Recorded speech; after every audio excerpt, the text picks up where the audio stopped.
तो अगर कोई आप गॉसियन सरफेस लेते हैं तो चार्ज जो आप ले रहे हैं वो चार्ज गॉसियन सरफेस के अंदर हो सकता है या गॉसियन सरफेस के बाहर हो सकता है। हम लोग क्या जानते हैं कि जो चार्ज है वो गॉसियन सरफेस पे कभी एग्जिस्ट नहीं करेगा ना, सरफेस के बाउंड्री या सरफेस पे एग्जिस्ट नहीं करेगा। ये आइदर वो क्लियरली इनसाइड होगा या आउटसाइड होगा। खैर, अगर मान लीजिए कि हमने ये कह दिया कि ये हमारा गॉसियन सरफेस है, अगर ये कोई गॉसियन सरफेस एस है तो केस क्या है कि चार्ज बाहर हो गया। मान लीजिए हमने एक पॉजिटिव चार्ज ले लिया, बाहर है चार्ज से क्यू, ये आउटसाइड है। अब इसकी अगर हम लोग बात करते हैं तो यहाँ से कुछ फील्ड लाइंस निकलेंगी, तो यहाँ से अगर फील्ड लाइंस निकलती हैं तो जाहिर सी बात है गॉसियन सरफेस में इंटर करेंगी।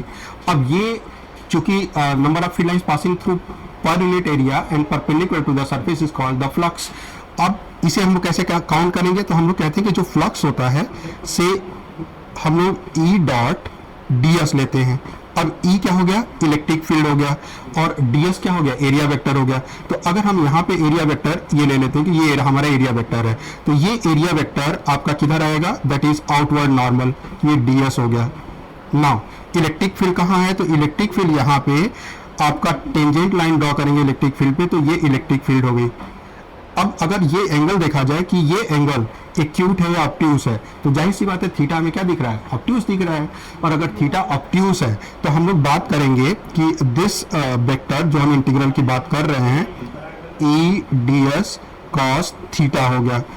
अब ये जो इंटीग्रल है, चूंकि ई और डी एस तो मैग्नीट्यूड्स हैं, और ये मैग्नीट्यूड मतलब किसी भी वेक्टर का मैग्नीट्यूड नेगेटिव तो होता नहीं है, पॉजिटिव होता है। तो इसमें चांस क्या है, कॉस थीटा नेगेटिव होगा, क्योंकि थीटा ऑब्ट्यूस है, सेकंड क्वाड्रेंट में लाई करेगा। और थीटा अगर ऑब्ट्यूस है तो ये पूरी क्वांटिटी क्या हो गई, निगेटिव हो गई।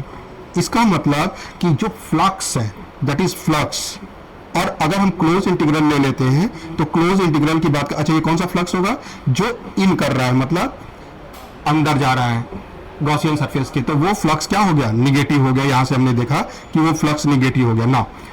अब ये जो लाइंस है, ऐसा तो नहीं है कि बीच में ही टर्मिनेट हो जाएंगी, लाइंस आर ऑलवेज कॉन्टिन्यूअस, है ना। तो ये लाइन हमेशा यहाँ से चलेंगी और इस तरह से कहीं सरफेस के किसी और रीजन से निकल रही होंगी, जैसे यहाँ से लाइन निकल रही है। अब यहाँ पे अगर फ्लक्स की बात करी जाए तो यहाँ पे एरिया वेक्टर जब आप प्लॉट करोगे, सपोज यहाँ एरिया वेक्टर, ये एरिया वेक्टर, तो यहाँ पे एरिया वेक्टर इस तरह से हो गया, दैट इज से ds हो गया। और इलेक्ट्रिक फील्ड आपको दिख ही रही है, इसके बीच का एंगल क्या हो गया, ये से थीटा ले लिया, तो ये थीटा आपका एक्यूट हो गया। और अगर थीटा एक्यूट होगा तो cos थीटा पॉजिटिव हो जाएगा, फर्स्ट क्वाड्रेंट का एंगल है। इसका मतलब कि इसी, अगर हम फाई आउट की बात करें, मतलब कितना फ्लक्स बाहर गया, फाई आउट, तो फाई आउट हो गया आपका क्लोज इंटीग्रल, मतलब टोटल हम बात कर रहे हैं, टोटल सरफेस से कितना फ्लक्स पास कर रहा है, वो पॉजिटिव या नेगेटिव, तो that is written as E D S cos theta. और कॉस थीटा यहाँ पॉजिटिव है, ई भी पॉजिटिव है, डी एस भी पॉजिटिव है, तो ये पूरी क्वांटिटी आपकी क्या हो गई, पॉजिटिव हो गई। इसका मतलब कि जो फ्लक्स इंटर कर रहा है गॉसियन सरफेस के अंदर वो तो नेगेटिव होगा, लेकिन जो गॉसियन सरफेस से बाहर आ रहा है फ्लक्स वो पॉजिटिव होगा। अब देखिए जितनी लाइन इंटर करी होंगी पॉजिटिव चार्ज से इस गॉसियन सरफेस के अंदर, उतनी तो बाहर आएंगी। ऐसा तो नहीं कि बीच में कुछ गायब हो जाएंगे, टर्मिनेट कर जाएंगे, कहीं टर्मिनेट हो ही नहीं सकती है, कॉन्टिन्यूअस है। इसका मतलब जितना फ्लक्स अंदर गया उतना फ्लक्स बाहर आ गया।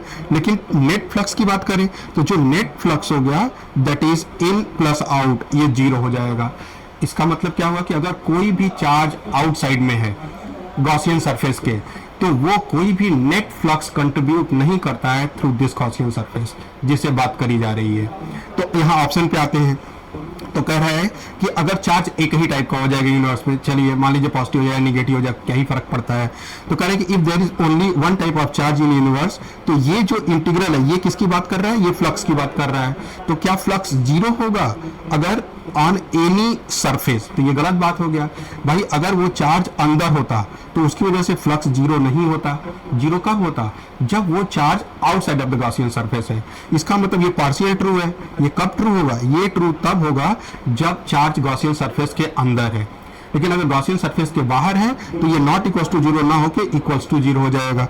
इसका मतलब ये ऑप्शन हो गया गलत, इस ऑप्शन को हमने रिजेक्ट कर दिया, आधा ट्रू है ना। सेकंड की बात करते हैं कि if charge outside the subject, इसी की तो बात हो रही थी कि अगर चार्ज आउटसाइड में है तो जाहिर सी बात है कि ये जो फ्लक्स है वो जीरो हो जाएगा। Now could not be defined, define तो होगा, नंबर ऑफ फील्ड लाइंस भी होंगी भाई, चार्ज चाहे पॉजिटिव या नेगेटिव हो, यूनिवर्स में कोई एक टाइप का चार्ज हो तो उसे लाइंस निकल रही होंगी, और लाइंस निकल रही होंगी तो किसी न किसी सरफेस से फ्लक्स, जो गॉसियन सरफेस से फ्लक्स कंट्रीब्यूट कर रही होंगी, तो डिफाइन तो होगा, अनडिफाइंड तो हम नहीं कह सकते हैं, मतलब सी गलत हो गया ना। जो ई D S Q enclose by divide epsilon not है, तो हम लोग जानते हैं कि यहाँ पे क्यू किसकी बात कर रहा है, जो गॉसियन सरफेस के अंदर चार्ज है, और जो बाहर है वो कभी भी नेट फ्लक्स कंट्रीब्यूट नहीं करेगा। तो क्यू क्या होना चाहिए, इनसाइड इनक्लोज चार्ज होना चाहिए, वो दिया है Q inside the surface, yes ये सही है। इसका मतलब ऑप्शन, दो ऑप्शन सही हो गए, बी भी सही है और डी भी सही है। आई होप ये समझ में आया होगा आपको।